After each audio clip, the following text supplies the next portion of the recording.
नमस्कार। इस संसार के बाजार में एक एक करके सब मर रहे हैं। जब एक एक करके सब मर रहे हैं तो फिर हमें ये सोचना चाहिए कि आखिर हम क्या कर रहे हैं। जीवन चक्र, जन्म, बचपन, जवानी, बुढ़ापा और मौत, सीमित समय में सीमित जीवन जीकर हमारी जिंदगी खत्म हो जाती है। लेकिन हम जन्म, जीवन, मौत, सत्य, ईश्वर के बारे में न तो जानने, न पहचानने, समझने और खोजने का तनिक प्रयास ही नहीं करते। क्योंकि जन्म के दौरान हमारी जन्म से लेकर मरण तक जितना भी समय है या जितनी भी ऊर्जा शक्ति है, वो ऊर्जा शक्ति बस केवल नाम, धन, दौलत, पद, प्रलोभन के पीछे ताउम्र हम भागते रहते हैं और इसी में हमारा जीवन खत्म हो जाता है। यानी कि प्रति व्यक्ति मौत की अवस्था को पाता है। यह एक अकाट्य सत्य है। दुनिया के सबसे अमीर बन जाओ, धनवान बन जाओ, बलवान बन जाओ, विद्वान बन जाओ, आप मौत से कभी भी कहीं भी किसी भी कीमत पर नहीं बच सकते। निर्धारित समय पर आपकी मौत होगी ही होगी। कब होगी ये खबर नहीं, लेकिन होगी अवश्य। फिर हम हमेशा इस शानदार गलतफहमी में रहते हैं कि शायद हम कभी मौत को उपलब्ध ही नहीं होंगे। हम प्रतिदिन पड़ोसियों में, घर में, परिवार में, गांव में, समाज में किसी न किसी व्यक्ति के निधन की, मौत की खबर सुनते हैं। सुनकर हम आलोचना करते हैं, समालोचना करते हैं। अरे यार इतना भला आदमी था, अरे यार इतना अच्छा आदमी था, ऐसा आदमी था। उसके वाणी की, विचार की, व्यवहार की बातचीत करके हम उस बात को आई और गई कर देते हैं। मगर हम ये क्यों नहीं सोचते, हमारे अंदर ये भाव क्यों नहीं उठता कि हम भी एक दिन उसी रास्ते पर जाने वाले हैं। अब मौत हमेशा किसी न किसी बहाने की तलाश करती है। किसी भी व्यक्ति को पूछिए कि वो कैसे मरा, तो कोई ऐसे नहीं कहेगा कि मौत से मरा। हर कोई व्यक्ति ये कहेगा कि कोई टीबी से मरा, कोई कैंसर से मरा, कोई हार्ट अटैक से मरा, कोई आत्महत्या से मरा, कोई दुर्घटना से मरा, कोई एक्सीडेंट से मरा। यानी कि किसी न किसी रूप में आपकी मौत तय है। अब ये भी तय नहीं है कि आप बुढ़ापे में ही आप मौत की अवस्था को प्राप्त करेंगे। आप जवानी में भी मर सकते हैं, आप बचपन में भी मर सकते हैं, आप जन्म लेते वक्त भी मर सकते हैं और जीवन के आखिरी दौर बुढ़ापे में भी आप मौत की अवस्था को पा सकते हैं। जब हम इस खबर को सुनते हैं कि हमारे घर में, परिवार में, समाज में उस व्यक्ति की मौत हो गई, तो हम कुछ समय के लिए, क्षण भर के लिए सोचते हैं, विचारते हैं और इसके बाद में हम दैनिक कार्यों में, व्यावसायिक कार्यों में जुट जाते हैं।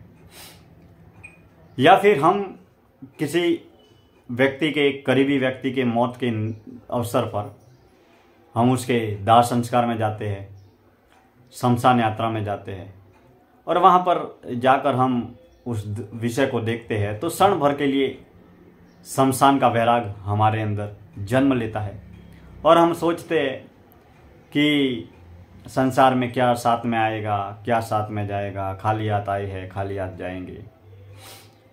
इतना सोचकर हम फिर से दौलत की, दुकानदारी की और इस दुनियादारी की, इस संसार के मोह माया के मेले में खो जाते हैं, भटक जाते हैं। लेकिन दोस्तों, क्या हम संसार के बारे में, पड़ोसियों के बारे में, जीवन के बारे में या अन्य लोग क्या कर रहे हैं उसके बारे में हम हमेशा कुछ न कुछ जानने का, पहचानने का प्रयास करते हैं। लोग क्या कर रहे हैं, कौन क्या कर रहा है। फिर हम एक दिन मौत की अवस्था को उपलब्ध होने वाले हैं, तो हम मौत को खोजने का, जानने का, पहचानने का, समझने का, या फिर मौत की आखिरी अवस्था को हम सर्वसुलभ अवस्था से उपलब्ध हो सके, उसके लिए हम प्रयास क्यों नहीं करते? ये विचार आपके अंदर क्यों नहीं प्रकट होता? क्योंकि पंच विकारों के इस माया जाल में काम, क्रोध, लोभ, मोह और अहंकार में हम ताउम्र उलझे रहते हैं। यानी कि यह संसार एक भ्रम है, मोह है, मिथ्या है, झूठ है, जिसका एहसास और आभास जीवन के आखिरी दौर में हर व्यक्ति को स्वतः हो जाता है कि हम ताउम्र किसी व्यक्ति, धन, पदार्थ, नाम, पद के पीछे भाग रहे थे, या उसके लिए दिन रात हम जाग रहे थे। उसका हमारे जीवन से कोई ताल्लुक नहीं था, मात्र जीवन को गुजारा करने का एक जरिया था।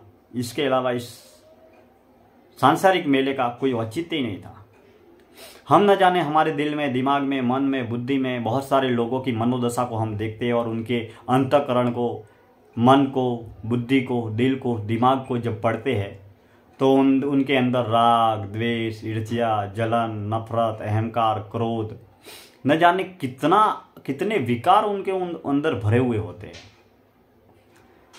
अब इन तमाम विकारों के दलदल में धंसकर और फंसकर हम सत्य और ईश्वर को जानने का तनिक प्रयास भी नहीं करते, और हम क्षण भर के लिए प्रयास करते हैं तो वह एक शमशान का वैराग होता है।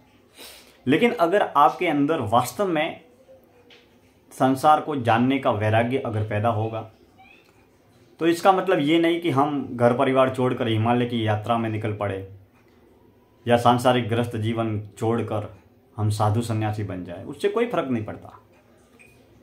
आप सांसारिक ग्रस्त जीवन में रहकर भी सत्य ईश्वर को जानने की यात्रा तय कर सकते हैं, सात्विक कर्मों के जरिए, सेवा के जरिए, साधना के जरिए, त्याग के जरिए, तपस्या के जरिए, सेवा, दया, करुणा के जरिए, और जीवन में सात्विक कर्मों की राह पर आगे बढ़ते हुए आप कर सकते हैं। अब इससे कोई फर्क नहीं पड़ता कि आप अमीर हो, गरीब हो, छोटे हो, बड़े हो, साधु सन्यासी हो या सांसारिक ग्रस्त हो, क्योंकि ये स्थूल शरीर भोगों को भोग कर भी आप मौत की अवस्था को उपलब्ध हो सकते हैं, और योग के जरिए, ध्यान के जरिए, ज्ञान के जरिए, सेवा के जरिए, त्याग के जरिए, स्थूल शरीर से सेवा करके, साधना करके भी आप सत्य और ईश्वर की खोज कर सकते हैं। क्योंकि ईश्वर और भगवान सत्य भाव का विषय है, नाम और धन का विषय नहीं है, पद और प्रलोभन का विषय नहीं है। आपके अंदर भाव क्या है, भाव कितना सात्विक है, और मन का भाव, अंतःकरण का भाव सात्विक करने के लिए आपको कर्म सात्विक करने होंगे, अंतःकरण सात्विक करना होगा, और अंतःकरण और मन तभी सात्विक होगा जब आपके कर्म सात्विक होंगे, जब आपकी साधना होगी, सात्विक होगी।